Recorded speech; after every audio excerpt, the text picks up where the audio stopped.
Welcome back to the Healthy and Whole podcast. I'm back for the second time with Jill Howell, who is a emotional healing coach, sometimes refer to yourself as an emotional regulation coach, somatic trauma healing coach. I want to pick her brain and have some really good discussion around a lot of the mental and emotional issues that face people in the world today, particularly women, because we both primarily work with women, a lot of moms, grandmas out there in the world. And so to make this hyper relevant for my audience, especially those who are in weight loss, mental health is a huge part of that. And so you're the perfect person to come on because you do a lot of this work with folks. And so if you could just describe for the audience in simple terms, what is the nature of the work that you do with your clients as an emotional coach? Yeah. So thanks again for having me. Yeah. First, I have to say that. I'm all about helping women take their life that feels stressful, overwhelmed, these parts of them that feel maybe they struggle with anxiety, depression, or chronic symptoms of any kind, and helping them move through it to a place of living a life of joy and ease and peace, coming back home to themselves in a way that they feel confident that they can move through any emotional experience they face. That's my goal. Okay. That's very well put. All the words that stood out to me when you said that were joy, ease, peace, confidence. Yeah. Boom. Just like that. Yeah. Great. So both of us, I feel like we have our own transformative story when it comes to our mental or emotional health. People who maybe have listened to past episodes know that I went through a long season, probably two decades of being in some varying state of depression and super high anxiety, a lot of the things that you just described. And I've slowly made my way out of that to a place where I finally feel like I'm in a place where I'm able to thrive, and now I coach other people. And you've, I think, done the same thing, right? Can you, just for the listeners who don't know you, give kind of the short version kind of your story for where you once were from a mental emotional standpoint at what you would call like your lowest point, and then what brought you to where you're at right now, where you actually coach others to try to reach that same point? Yeah, sure. So I would say I had two dark nights of the soul moments. Two moments where I felt like I was in the bottom of the pit, like big time, and didn't know how to get out. And to the point where if I'm honest, I would say I genuinely wanted to die. First was in 2008, and it was circumstantial. All of these, both times actually, they were circumstantial. There were things that were happening that were traumatic, that were too much for my mind, body, spirit. I didn't know how to move through it. I didn't have the skills and the tools and resources to do so. And so the second time was again in 2020. Yeah. Yeah. So 2008 and then again 2020. So when I hit my second point in 2020, I had already gone through about 2 decades worth of talk therapy. Yep. Wasn't enough for me. I still always felt like I had this lingering struggle of depression deep within me, and all it took was another thing to make it kind of overflow out of me. And that time, anxiety was a big piece of it for me. So in 2020, what really happened for me, and that was the year that COVID actually hit too. So there was a double whammy that happened there. Yeah. Of a lot of just stress and anxiety and depression. And for me, it was my catalyst, I guess, forward to say the definition of insanity is doing the same thing over and over again and expecting a different result. Talk therapy is not enough for me. Yeah. And I don't have to feel ashamed that praying isn't enough and going to talk therapy is not enough. Because those are the things that made me feel broken and stuck. And like I sucked, really. Like I felt even more stuck when I was shaming myself for being in that place. So for me, that was when I discovered somatic healing practices. And somatic, let's just unpack that for a minute for anybody who doesn't know what that is. Yeah. Somatic comes from the word soma. It's a Greek word that just means body. So what I learned is that, my body still held a lot of the alarm. And, my body was still holding all of the traumatic experiences, the energy, the emotions Yeah. And so I couldn't just think my way to a place of peace. I had to actually guide and show my body how to come back to a place of peace. And so I'm actually grateful for those experiences because they've led me to this new state that I'm in now where I'm not just surviving in life. I am able to thrive. Yeah. It doesn't mean I don't have bad days, Absolutely. moments, but it means I actually know and I can trust myself that I can guide myself through anything I face, no matter what comes at me. Yeah. That's a different kind of living. It is. And I wanted to start with that piece of story because, I think it's important to sort of set the stage for, what we're going to talk about. I want people who are listening to this to know that you've been in those deep, dark places, and you've done so much work, and you've learned so much, and you've developed really this skill set that helped to usher you through that transformation to get to where you do feel like you're thriving today. I've been through that same sort of, catalyst and transformation. Ironically, I think this is probably the case for a lot of people, and it was definitely the case for both of us. There was an event that started it. For you, it was kind of like COVID started that catalyst for you. For me, it was the failure of a relationship that was kind of like the last straw that broke the camel's back. That was it too. That happened. Okay. And then COVID was the double whammy. Yeah. So Yes. really the root of it was a loss of a relationship that was very precious and important to me. Yeah. Yeah, absolutely. I bet for a lot of people that ends up being, I bet that's a very common one that triggers people into finally reassessing, have I been stuck in patterns, and things like that, and then trying to say, okay, let's try something different, right? Yeah. Having gone through all of that experience in your life, I'm just curious now, if you look back on it with the benefit of hindsight, what can you see now that you couldn't see way back then? Or what do you understand now that you didn't understand way back then that someone else in that same place would benefit from having a sense of perspective about where they're at and what they might be struggling with? Is there anything that just immediately comes to mind when you think about that? Yeah, as you were talking, honestly, so I'm almost 44. The first 40 years of my life before this second dark moment where I feel like my nervous system collapsed on a deeper level. Like I was really in a dark place the second time that happened for me. I believe those first 40 years, up to that point, I had been living life as a victim. I had been living life feeling like everything was happening against me and to me. Now, I really do see and believe being on the other side of it, learning how to expand my perspectives and see the fullness and not just my little scope of this little, just my only perspective here. I've learned this beautiful range of perspective of trying to understand so many different layers of other people too, and seeing other people in perspectives that I hadn't been able to see before. Now I know that everything is working for me. And I do believe, and because of my faith in God too, that God uses all of it, and I can't see it. And when we're in it, we can't see it because our scope is so small and it's so narrow because we're focused on survival and self-protection in those moments of pain. Yeah. And so for me, it's like, hold on. Yeah. Hold on, because this isn't it. And what you can see isn't it. What I also realized was that, when the brain and the body are in fight or flight, your prefrontal cortex is not able to organize thoughts. Yeah. And your middle ear is not able to function. You don't even receive all of the fullness of tonality. Yeah. So information is lacking every time we're in a fight or flight experience. So when we are stressed, overwhelmed, anxious, any of these things, our bodies can't even receive all of the information. So this little scope is not all of it. So I had to really get to this place within me where I'm like, what I'm seeing here is not 100% factual. Yeah.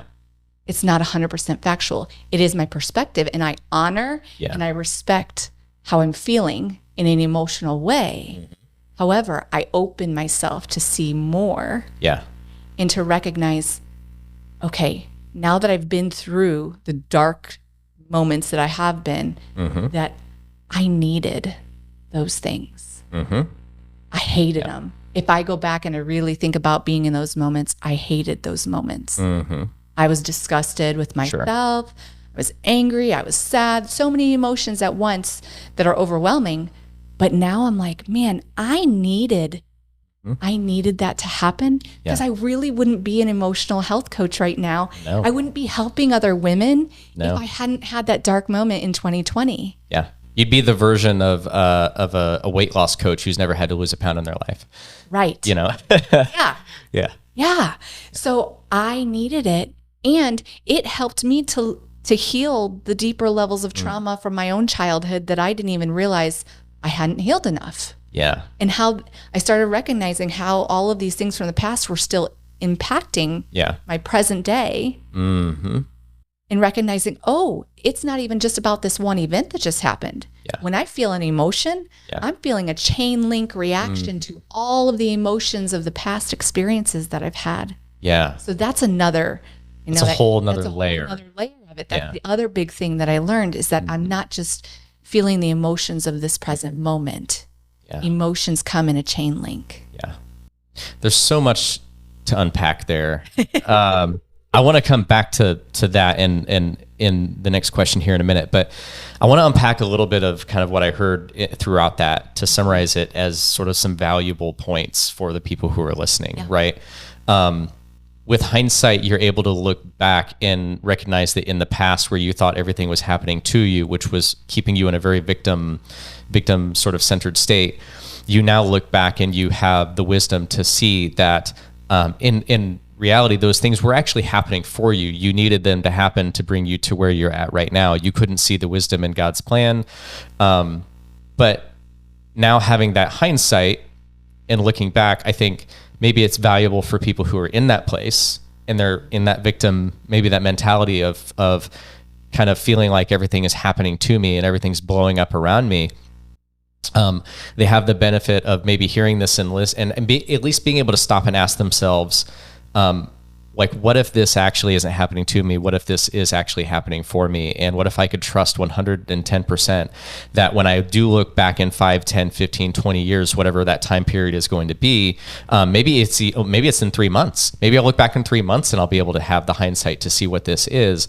But that I'll be able to see that this ended up being useful, right, in some way, whether it was the lessons learned or whatever that might have been. Too, it happens faster for people who are open to the idea, in that principle, to seeing maybe this is even an option.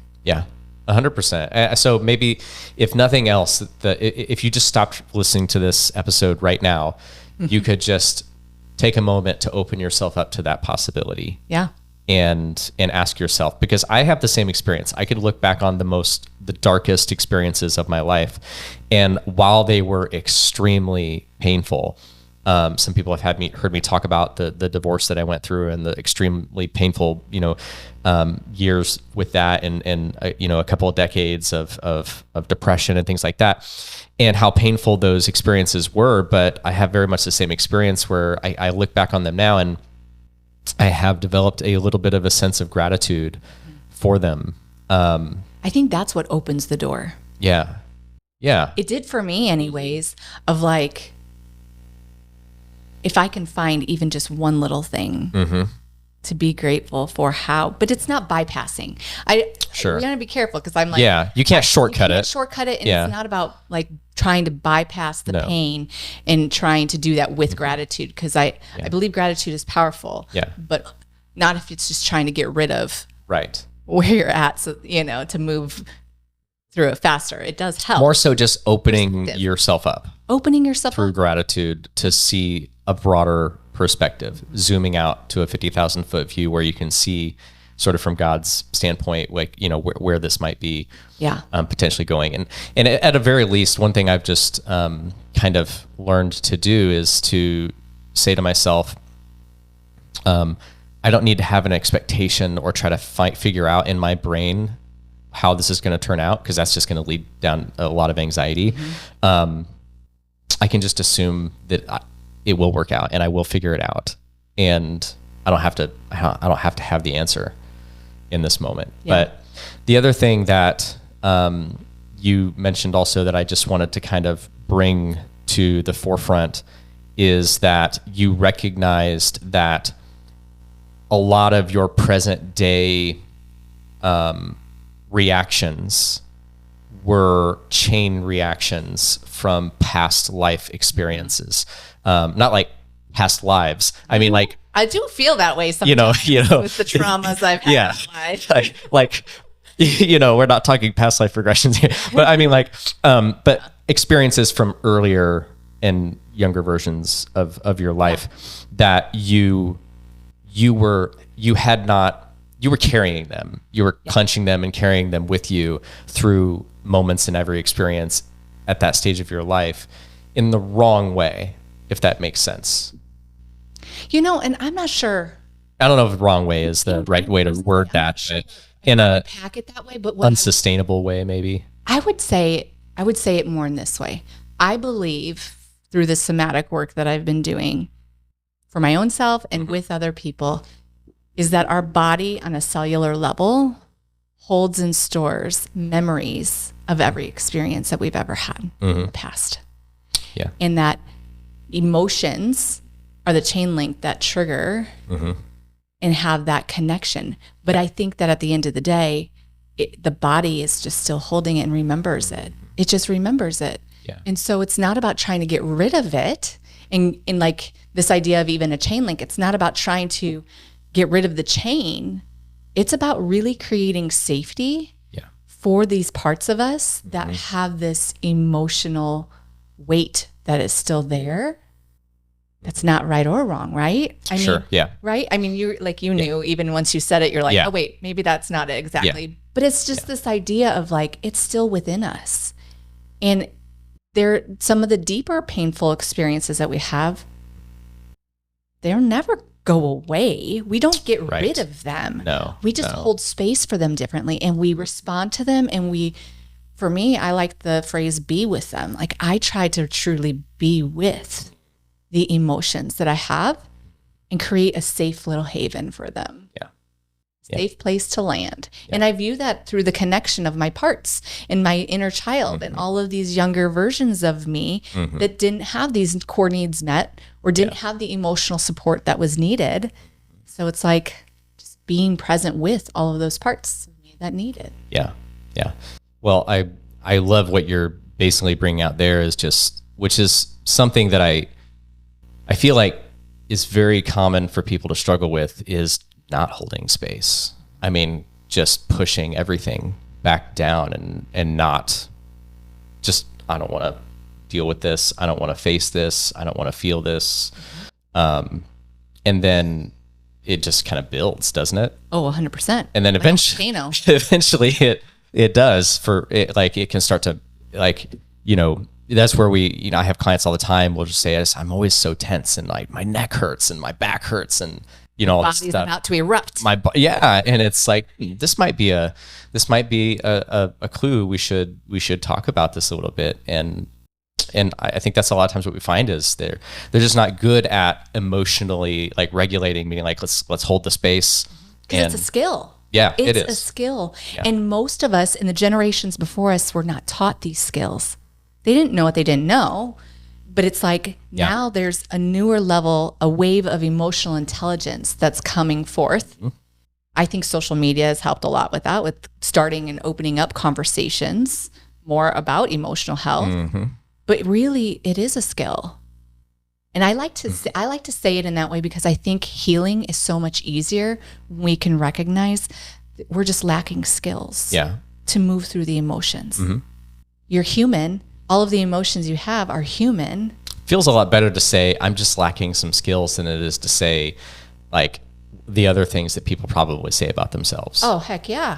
Which is a lot of self-deprecation. I'm broken. Which was me. I'm not, I'm not good enough, all these things. And it's like, no, you just, you just never learned the skills. You didn't have anybody to teach you the skills, right? And that's actually, we're skipping down a couple questions here. Come on, you're fast forwarding me through this. No, that's good. It's good. Well, let's go to this topic, because this is one of the topics that I wanted to get to.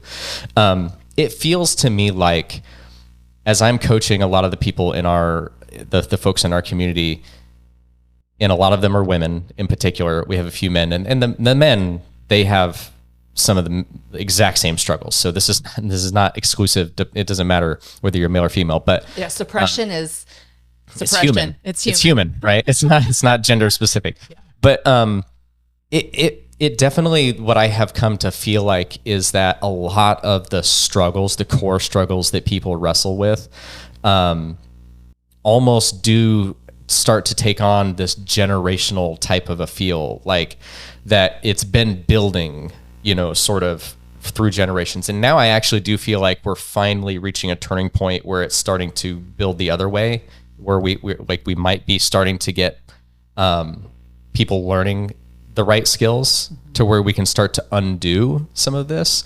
But what do you feel like are some of the, how do I want to phrase this? Like, you mentioned past generations, how they were never taught certain things. And I almost feel like there were some very unhealthy ways of parenting and things like that happened that were just very damaging. Mm-hmm. And now with our baby boomer generation and then Gen Xers and just like these subsequent generations, there's a lot of issues. There's a lot of mental, emotional issues. So what do you think were some of the things that maybe caused all that damage? And then what are some lessons that we could learn as like present day parents and grandparents when we're interacting with and we're raising families and grandkids, and so that we don't repeat the same and cause the same damage that then, 20 years down the line, these kids and grandkids are hiring an emotional regulation coach.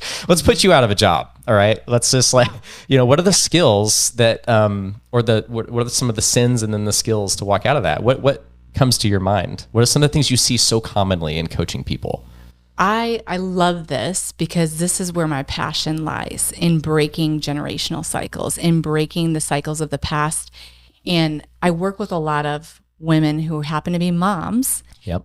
And one of the biggest motivators for me to get healthier for myself emotionally and to learn new skills was the impact on my kids. Yeah. So it's definitely, it's good. This is where the rubber meets the road, and where I use it as a motivating force with a lot of the moms. Yeah. You aren't learning this just for you. No. You are learning this for your kids, for your grandkids. You are breaking the generational cycles of suppression. Yeah. In one sentence, I would say the sin of the past is suppression. Mm-hmm. And right now, what we are called to is expression. And not just on a verbal level. Yeah. Like, and just, oh, I'm feeling this and I'm feeling that. No, like, I actually try to help women open themselves up to letting expression take place through their body, through their mind, their spirit, through sound, through a fullness of expression, not just naming the emotion. That's phase one. Yeah. Yeah. But it's like giving ourselves permission to take up space, to be seen and be heard. Those are the things that I think most of the generations prior, I would say 97 to 98% of the people that are in their 30s, 40s, or older would agree that the way that they were parented was that they weren't really, they didn't have anybody who could engage in the emotions that they had. Yeah. And so even if they weren't in trouble for sharing their emotions, or they weren't told, I'm going to take you to the bathroom if you continue crying and I'll give you something to cry about. Right. Even if it wasn't to that level, it was this silence of, I don't know what to do with this because I don't even know what to do with my own emotions. Right. How can I help you with your emotions if I'm not equipped to deal with my own? Yeah. And the only way to live through this is numbing. So the generations before lived from a suppression and a numbing and let's just move on and let's pretend it's not happening. Yeah. Because we don't know what to do with it. Yeah. I mean, it makes sense when you think about the history of mankind, and especially even just in the last like 200 years. I mean, we progressed as civilization from barbaric, very barbaric, like, I wasn't going back that far, but like, Barbaric. But I mean, just like, even like if you just like go back to biblical, times, like those were brutal times, and if you just go back, even just, I don't know, you go back 70, to 80 years, back to like war times of World War I, World War II, those previous generations endured extremely harsh environments and in harsh times. And I think that it makes sense that they literally were trying to survive. They literally were fighting for their lives. Yeah. And not in the way that like when we say we're in survival mode in today's, it's different than that, right? Yeah. It's not to downplay that, but I'm just saying it's different. Yeah. In past generations, they were in literal survival mode. And so there wasn't a whole lot of space really back then for, I love you. You're, like for expressing your love to your kids and to give them the time, space, and attention that they needed to develop in the right ways. And gentle parenting wasn't a thing. No, gosh, no. It was know what that was. It was not. There was nothing gentle at all about it. It was like, hey, we live in a harsh, violent world, and we need to, if my kids are gonna survive, I need to raise them to be tough, and I'm gonna be tough on them. But as we've gone, and as society has I think evolved in good ways, and we're now no longer in a position where we're fighting for our lives every day. I think there's just a generational lag in loosening up, and there's all these skills that were never learned, and we're slowly generation by generation realizing that, and we're opening up. Like my mom and my aunt and all the folks in that generation, I bet if you polled people of my mom and your mom, like our grandparents' generation, and asked them across the board, how often did you guys hug? How often did you hear "I love you"? How often did you hear "I'm proud of you"? How often did you hear any of these like phrases? And a vast majority of people would say we didn't show physical affection. We didn't get words of affirmation or appreciation. We got words of feedback and critical feedback, sometimes not phrased in very nice ways. There's a lot more physical martial punishment, responses of punishment and consequences back then too. Oh gosh, yes. So it's like but in my generation, my mother started that. My mom and dad started that. And so we did say that in my house, right? But like if you look at, my wife Joni and her house, they never did. They never do to this day say those things, right? And it's just, and so we're slowly, I think, moving in the right directions with some of these things. But and also the thing that comes along with that too is a lack of taking like personal responsibility. Mm-hmm. And I think that's what's also shifting through this opening the door of expression, is this willingness to take responsibility for our mistakes because we are human. I think that's a big difference from the past generations too. I think you're very, very on point with that. Also words that if you polled people of like my mom and our grandparents' generations, ask them how many times they heard "I'm sorry." Yeah. Very rare, if ever, did they ever hear the words "I'm sorry." Yeah. From a parent to a child, or from a grandparent, to a grandchild. Yeah. Very rare to hear that. And now that is changing in pockets. It's starting to become more of a thing. Right. So yeah, I think you're spot on. Suppression and moving from suppression to expression. Yeah. Expressing your needs, expressing love and appreciation, and all of the things that didn't used to be expressed. there was something else that popped into my mind as you were going through a bunch of those things. But yeah, I think those are all kind of go up underneath that umbrella that really start to explain, when you look at it that way, where, you know, a lot of folks now, present day, like you said, in their 30s and 40s especially, really are struggling and wrestling, right? One thing that I've noticed is a very common thing within the folks that we coach, and I think it's just normal in society, to be honest. I just think we see it a lot because we're in the trenches with people, coaching them a lot, and that is just that there is a tendency to want to be everything for everyone, wanting to be a people pleaser, wanting to be Baskin Robbins 31 flavors. What flavor what flavor would you like me to be for you today? Yeah. And then, you know, okay, you know, Coach Colton is one of my coaches. Colton, who would you like me to be for you today? You know, and trying to be, and I feel like it's exhausting. It's exhausting. And I feel like people are walking around because they never heard "I love you," because they never heard "good job." They never heard some of these things. I think a lot of people have grown up to be hungry, to be seen and to be acknowledged, and to feel some sort of a need for love and connection and significance that they never had. And I call that living from the void. Okay. Yeah. I mean, it certainly feels like a void, I think, when we're the things the core needs that were not met. Yeah. The void that is within that yeah. is where people are functioning from. Yeah. And that's what's stacking the stress and the trauma. Yeah. And so what I'm all about is helping women transform their life by going into the void, acknowledging where the void is, yeah, and inviting them to meet the void. Yeah. Be with the void, Yep. meet the void. Don't expect somebody else. Don't need somebody else to meet it. We need, in community, we do. We refine each other, right? We need other humans because we're better people together. We're better together.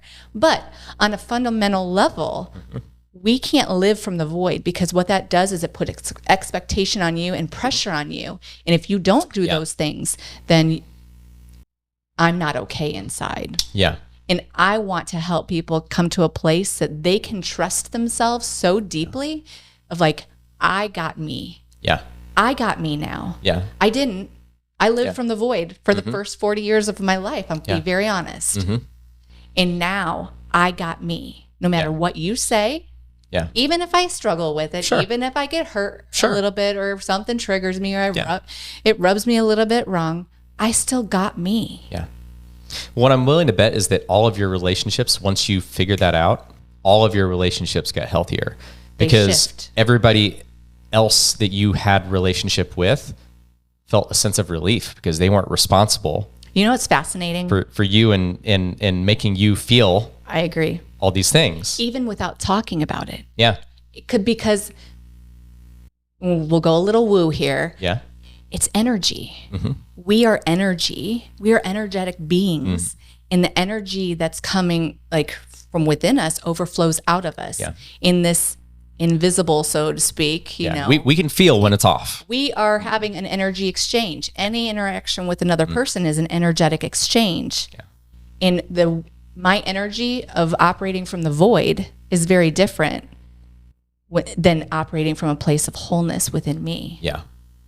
Of I don't need you to fill the void for me. Yeah. I'm filling it already. That neediness is heavy, right? It is. And it's exhausting. For the person who's feeling it and everybody around them. And everybody else around them. Yes, it is. It is. And my marriage got so much better in the last 4 years. Yeah. Of living from this space of I'm not expecting you to do and be all these things anymore. And guess what? I get more flowers. Instead from when I was like, I want flowers. Why don't you ever give me flowers? Right. Whatever. Like all, and even just on an emotional needs level, there's like, it's a different energy. Yeah. I think this one thing, again, I'm going to say it again. If you just stop playing right now and you only take one thing from this podcast, I think this is the ultimate, to me, this is the ultimate end all be all for all human beings, is when you reach a place where your sense of self-love and appreciation reaches a threshold at which it is self-sustaining, and you no longer require at all the love and appreciation of other people. It doesn't mean that you don't enter into relationship, romantic and otherwise, and enjoy those relationships and tap into each other. And, I'm married, right?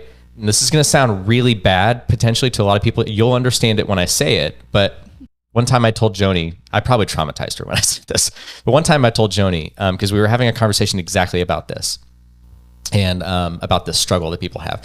And I told Joni, I said, I love you so much. You're my wife. I love this life that we have together, right? But I said, I don't need you. I don't need you to be happy.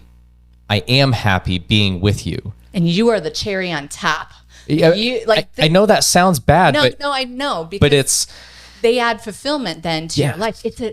There's permission there. Yes. Of like, you don't have to carry that weight. Yes. Actually, you get to be the cherry on top. You are the whipped cream on the top. You add so much more satisfaction and fulfillment to my life.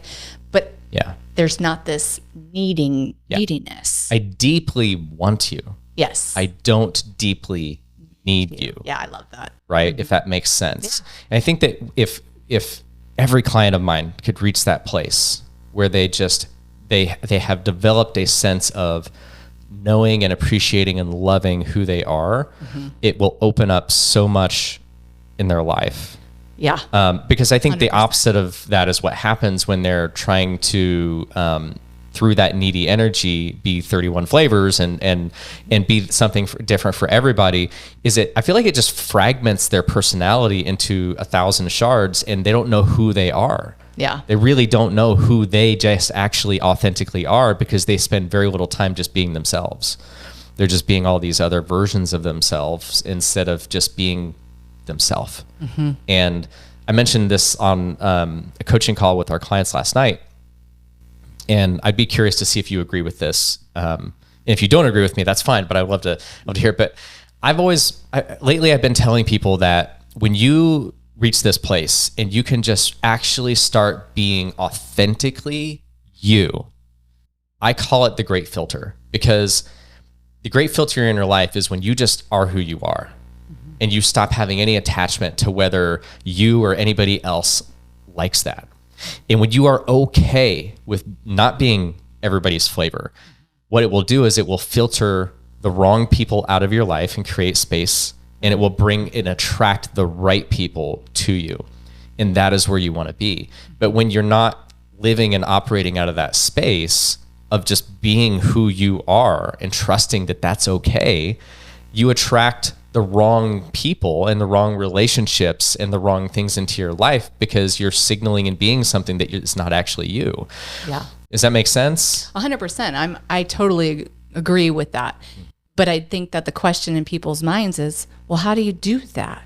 Yeah. And there's a fear to move through. And there's that energetic boundary of fear to like move through in order to allow and give yourself permission to even explore it, because it's a discovery process. And that's really what I do. There's so many different things I could call myself, because really it's like self-love coach. Like, yes, like ultimately what I'm doing is I'm helping women transform the relationship that they have with themselves, which in turn changes the relationships they have with everybody else around them.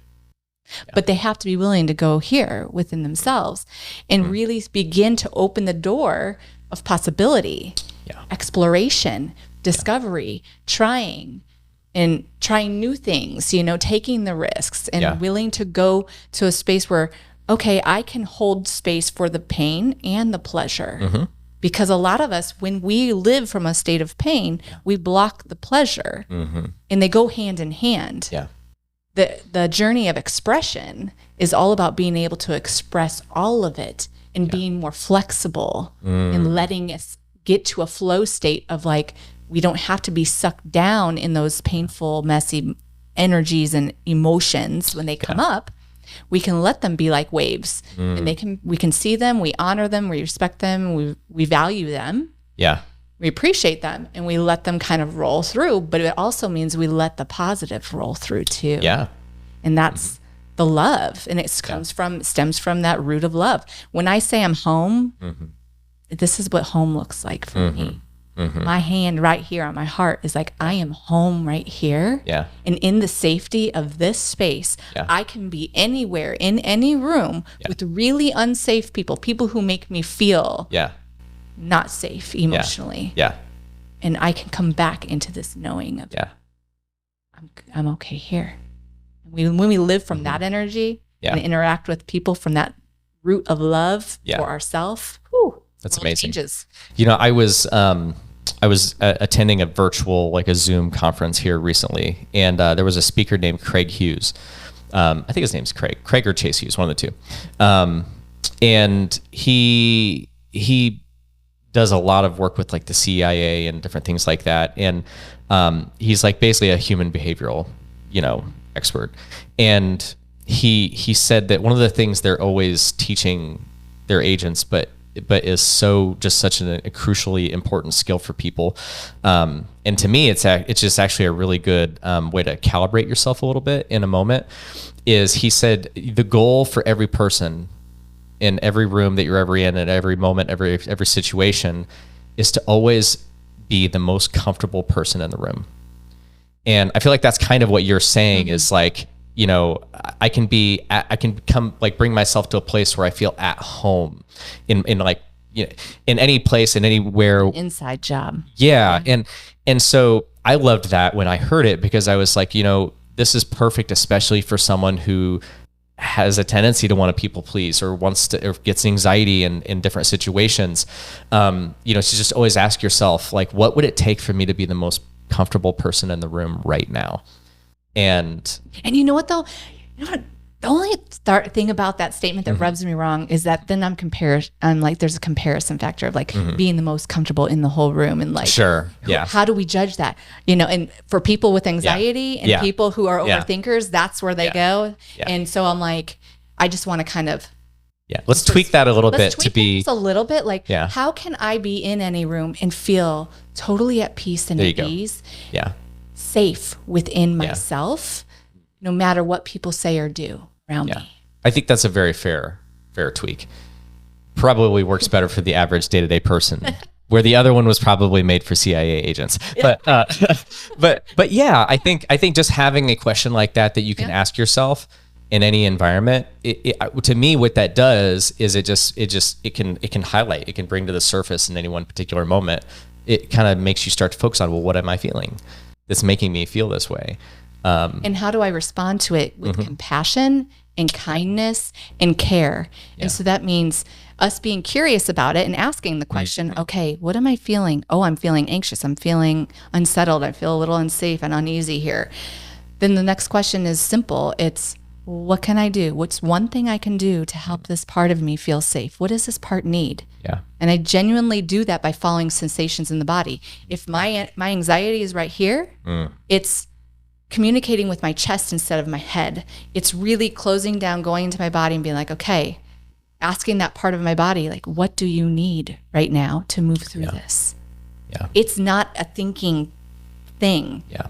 It's different. When you come at it from a somatic approach, what I'm teaching people to do is to say, okay, where are the sensations held in your body right now? What is this part of you needing right now? Yeah. What are they trying to communicate? What's it trying to communicate? Because that's what it is. Sensations in the body are messengers. Yeah. So I have to at least throw that out there, because I feel like so many people can get wrapped up in just asking the questions, but then they sit here in this like tornado of like thought. Yeah. Of like, I don't know. And there's a broken record of, I don't know anything. And do I think this? And but what takes us out of this tornado is really going into the body and saying, okay, what's here? Yeah. And what do you need? Yeah. Almost like an outer body experience, almost like a third person thing. Like, I do ask that, what do you need? And I'm asking this one part of me that's showing up sensationally to get my attention. Yeah. Yeah. Well, what you're, I think, describing is just one of the many different skills that is very helpful to learn and then put in practice with and do the reps with, to where it just becomes, I think probably that's what you went through. It becomes second nature, right? When you first started learning and you were kind of at the beginning of your transformative journey, you probably found it very difficult to do that, to practice that. Because of old programming, right? You were slow to recognize and to become aware of when you were in a not such a helpful or comfortable state. And then you would, it's kind of like meditation, so everybody's ever meditated for the first time, and they're like, this is hard. I stink at this. Yeah. There's an analogy I've been using lately to try to help folks to set the right expectations for themselves. I've been telling them to think of this like dodgeball. Did you play dodgeball as a kid? Right? You're forced to in high school. I mean, when you play dodgeball, and if it's like the first time you've ever played dodgeball, you stink at it, and you're gonna get hit by the ball a lot, and you don't know all the moves. Like you don't know how to do like the where you like lean and then the ball goes by you, or there's all these cool little moves you can do to dodge these balls. And then what's the ultimate is when you catch the ball, right? And then you take control of it, and then you throw it back at the person and get them out, right? I just love that analogy though, because I feel like life is kind of like playing dodgeball every day. There's so much stuff that's happening around us, swirling around us in life that we have no control over, right? But these things happen, and if we don't have the skills and we haven't practiced this stuff, we get hit a lot, and it puts us down. And I'd call it the stress response cycle. Yeah. Really, like what dodgeball represents, what you just unpacked was the human stress response cycle. How are you responding? Well, most of us are responding from a subconscious level, which is 95% of our life is that subconscious programming of the past that generated when we were younger, and we're just operating on autopilot through the way that we respond to life. And it's like really learning to change that state, change that programming, and come at it from a different stress response cycle. Yeah. Changing it. Yeah. And it does take time. Yeah. You're right. Eventually you get good at it. Then you're like second nature. Yeah. Then you're that person out there on the programming. Yeah. You're the person out there on the dodgeball court that's the last man standing because everybody else got, you got them out, So, getting good at recognizing like those things, whether they're thoughts or perspectives or beliefs or different things that are causing you that are putting you in like a tense state or a fearful state, and being able to sort of catch those and do something with them. I love this. That takes you in a different direction. And so I don't know, it's a new analogy. I've been kind of, I'm a beautiful metaphor. Totally true. Yeah. And there's different options to respond. You can get good at moving out of the way, but what happens if you actually just caught the ball? Yeah. Yeah. Took your power back. Yeah. And you took action with it. But you get to decide. And in some moments, dodging it is the right thing to do. Yeah. But if we want to make bigger moves, because dodging it just is like, whew, okay, made it. Yeah. But grabbing the ball and actually throwing it back is a completely different energy and vibe. Totally. Yeah. And allowing people, for us working with women, allowing women to say, hey, you have the option. Yeah. You actually can grab that. Yeah. Did you know that? Yeah. You don't have to just be going like this the whole time. Yeah. Because that's what most of us are doing in life. We're just in self-protection. I like to use the metaphor of a turtle too. Because I think a lot of us turtle in. Oh, yeah. In self-protection. I love that. And I'm like, what animal do you want to be? Because let's not be a turtle anymore. Yeah. Because it's really such a exhausting place to live too, of just always having to come back in and come back in and come back in. Yeah. It's like, what if you could be free? What if you could be like the dolphins in the waves, What if you could be like the peacock who just like, like. Yeah. I like it. There's options. Yeah. Yeah. Absolutely. I think that's the big thing for a lot of folks, is just having someone to guide them, to help them understand that, kind of they're shut down, but kind of open them up to the possibilities of like, hey, there's just a few skills that you can learn and you can start to put into practice that can slowly, you can start to get good at.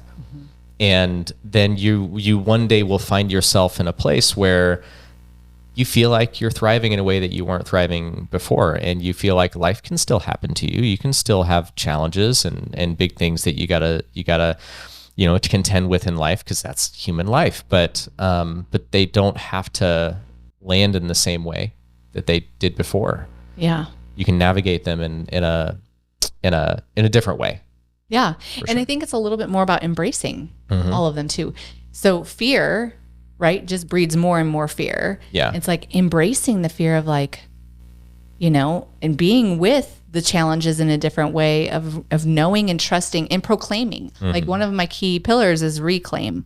Like we're going to reclaim that this is going to work for me and there's something here for me to learn from it. This is a growth opportunity. Everything in my life is a growth opportunity.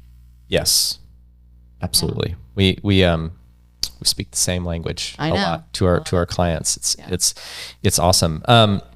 Let's see here. So we've covered so much ground here. What would you say are, if you could give the listeners, let's say anywhere from 1 to 3 key tips or skills that they might start practicing or focusing on for themselves, or might even start wielding, you know, within their families. And I don't mean necessarily like exercises to do, but more so just some things to start being aware of in their day-to-day life, to where they could start to just open themselves up and start to notice. Does that make sense? Yeah. Like some things that they could start to notice about either the way they think or the way they perceive or the way they react, that could start to help them sort of like start to think about playing dodgeball in a more effective way.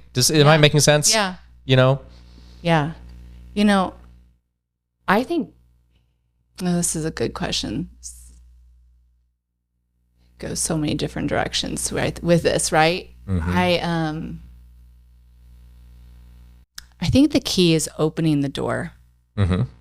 to possibility here. Yeah.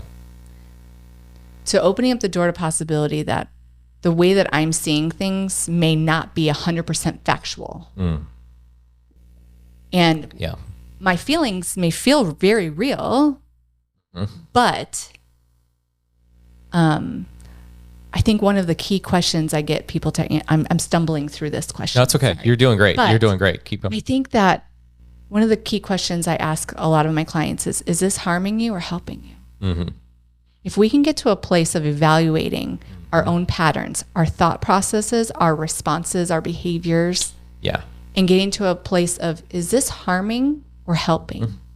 Yeah. Even on the most simple, basic level, it will be just that level of curiosity can open that door Yeah. to possibility of saying, oh, wow, this isn't serving me. This isn't helping me. Yeah. Oh, this isn't helping my family. This isn't helping my marriage. Yep. This isn't helping my relationship with my kids.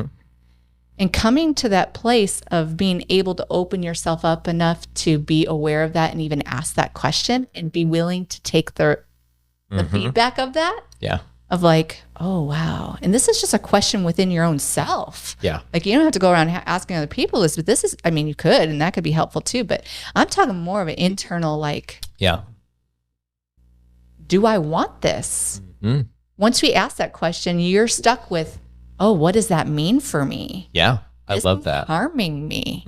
Oh, this is harming me. Oh, I'm still doing that. So one of the key things I like to do with clients too at the beginning is making them start tracking some of their consistent thoughts or consistent patterns or triggers Yep. that they're having, and noticing their responses to it without judgment, Yep. totally with curiosity Yeah. and compassion, but not judgment, just as a neutral observer.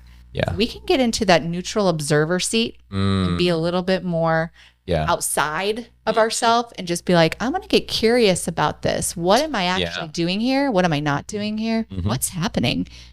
We can open the door to possibility of change and transformation. See, you didn't stumble through that at all. That was you gave at least 3 different really great, points there. Opening yourself up first to the notion that your feelings aren't facts necessarily, and that there could be other facts, or there could be perspectives outside of just the narrow one that you might be seeing in that moment, which is causing how you're feeling, likely. The idea of just asking yourself the simple question of, is this helping me or is this harming me? And I love that simplicity of just that, in that it does force one to just acknowledge, you know, this behavior or this habit of mine is not serving me in whatever realm it is, whether it's my marriage or just my own being. And you're then faced with the opportunity to even just ask yourself, what else? What other possibilities could there be here? So yeah, I think there was a lot of really good stuff right there that you brought out. More than anything, I think you're kind of just like bringing back in this whole idea of moving away from suppression and getting into expression, right? And it starts with giving ourselves permission to do that. Yeah. And to let it be messy. You know, I'm all about dancing in the mess. Like that's your whole brand. That's my whole brand, is like dancing in the mess of it all. Yeah. It's like allowing me to open up that door and letting it feel a little messy. Yeah. It's going to feel messy. Riding a unicycle. Have you ever ridden a unicycle? No. Okay, this is my analogy, okay? I use this with everybody. So we know how to ride a bike. Do you know how to ride a bike? Yeah. A two-wheel bike? Yeah. Okay. So if I were to get on a unicycle, it's going to be freaking messy. Yeah. The dance of me getting off and on and off and on and off and on is going to be messy. And so it's going to feel messy. Yeah. And am I willing to tolerate this notion of I'm willing to engage in the messiness of this? Yeah. Because the other side, what can happen is worth it. Yeah. And once you know how to hold space for the messiness, man, we can start holding space for more pleasure too, because then we realize how much power we really have within us. Yeah. I think what you just said is really important, because my coach, there's something he says all the time, and I don't know if he came up with it or if it's something he heard from his coach or whatever, but it's just so good. He says that when our expectations match our experience, everything is right in the world. But when our expectations don't match our experience, like he says, we get fireworks. But like what it comes out to is it's discomfort, it's painful. There can be like levels of suffering, you know, because our expectations didn't match our experience. And what I love about kind of what you brought out and just the whole idea of dancing in the mess is just coming into it and saying, just embracing the expectation that, yes, this will be messy. Yes, this will be uncomfortable. I think this goes almost back a couple of questions to common things that people struggle with. Is there's almost this expectation that we shouldn't struggle, you know, that we shouldn't, like that we're not allowed to be vulnerable, that we shouldn't show vulnerability, that we shouldn't struggle, that things shouldn't be messy, everything should be tidy.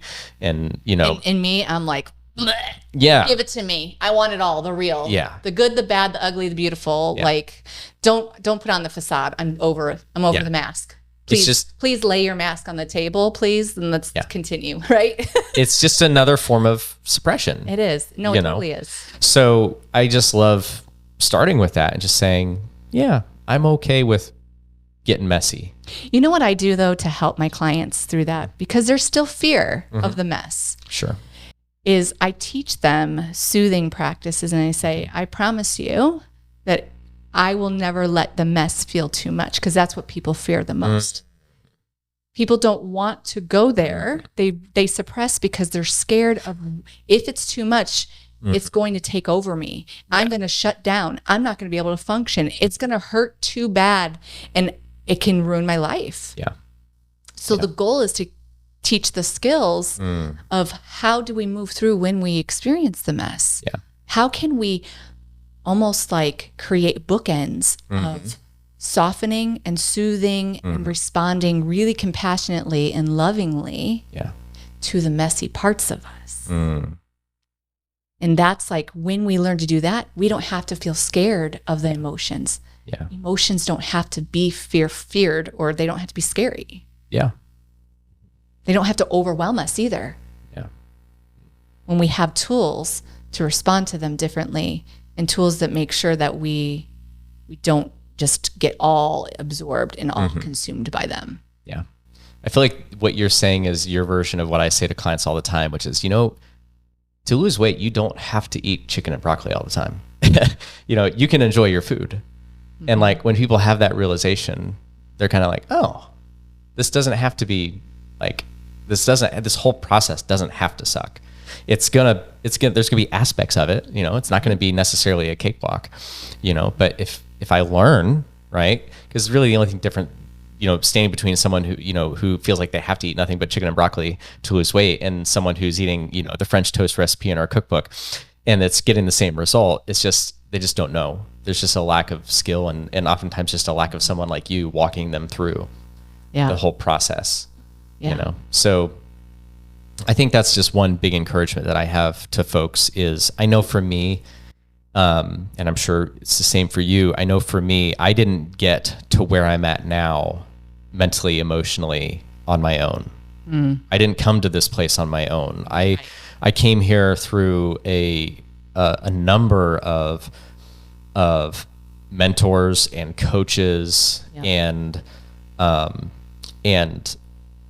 a long list of authors whose books and podcasts and different things that I chose to expose myself to learn from their experiences and things like that.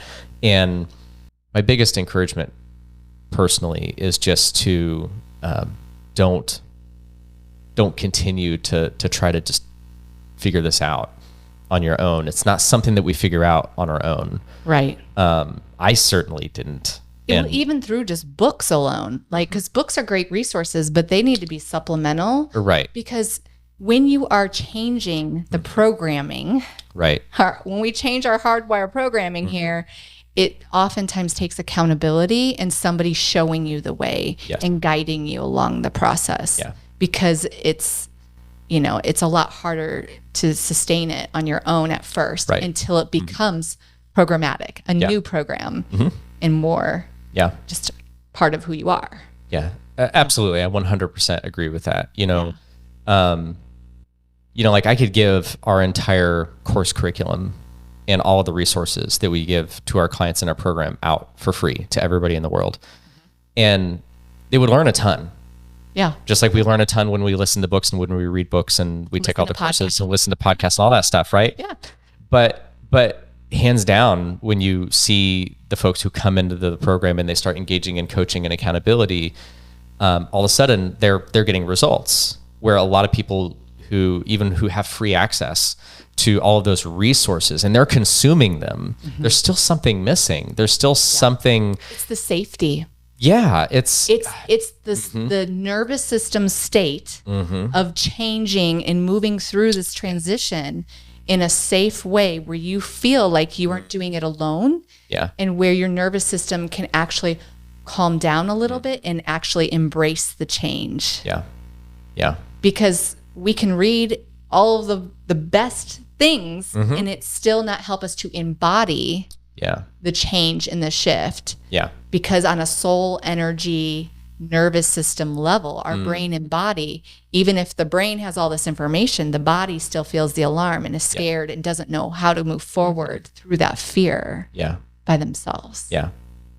Well, I think that is huge because I think one of the best things anybody can do when they are going to start really seriously trying to open themselves up and trying to work on this transformation, I think just having a community of other people is such a crucial part. Not just a coach. A coach is, I think, a crucial, essential part of it. But even beyond having a really good coach or mentor to help you learn what are the skills, help me to learn how to practice them, give me some accountability. I think you really most more than anything probably also just benefit from being surrounded by other people who are enrolled in learning those same skills and have the same values and are pushing toward that same transformation. Because which I think is what one of your strengths is in your program. Thank you. Is the community base from what I've experienced from coming in as a outside coach, kind of, helping, work with some of your people too, is just realizing that there's all these other group coaching calls and accountability and cheerleading each other on in the journey, which is really valuable. It's an essential part, I think, because outside of that, we're just still out here in the world surrounded by other people who are struggling just as much as we are, you know? And so I think we have to find pockets of people who we can expose ourselves to and who we can tap into their energies and be encouraged by, and we can encourage them. And it's just another bit of wind in your sails, I think, on this whole journey. So yeah. Community, I think, is definitely very important. For sure. So don't do it alone. Find yourself a community of people that care about you and that are learning the same skills, and you can encourage them and they can encourage you. And I highly recommend find a coach, a mentor. If folks want to explore you and the type of work that you do, where would they find you? On social media, website? Social media, Dancing in the Mess, and on my website, dancinginthemess.com. dancinginthemess.com. Yes. Awesome. Very cool. Well, I think it's a good place to end for today. Yeah. I really appreciate you coming back on. I hope to have you back on again very soon. I feel like there's an endless number of rabbit holes and topics that we could go down that would be very beneficial for men and women out there who are trying to elevate themselves mentally, emotionally, and trying to take themselves from a place where they don't feel like they're thriving, and they can start to move toward that place. So yeah. Love it. Thanks for having me. Thank you so much. If any of you guys out there are listening and you have found this helpful, feel free to put any questions that you have for Jill into the comments. And if you haven't, please subscribe or give us a follow, a like on whatever platform you're on, and we'll catch you guys in the next one. Thanks.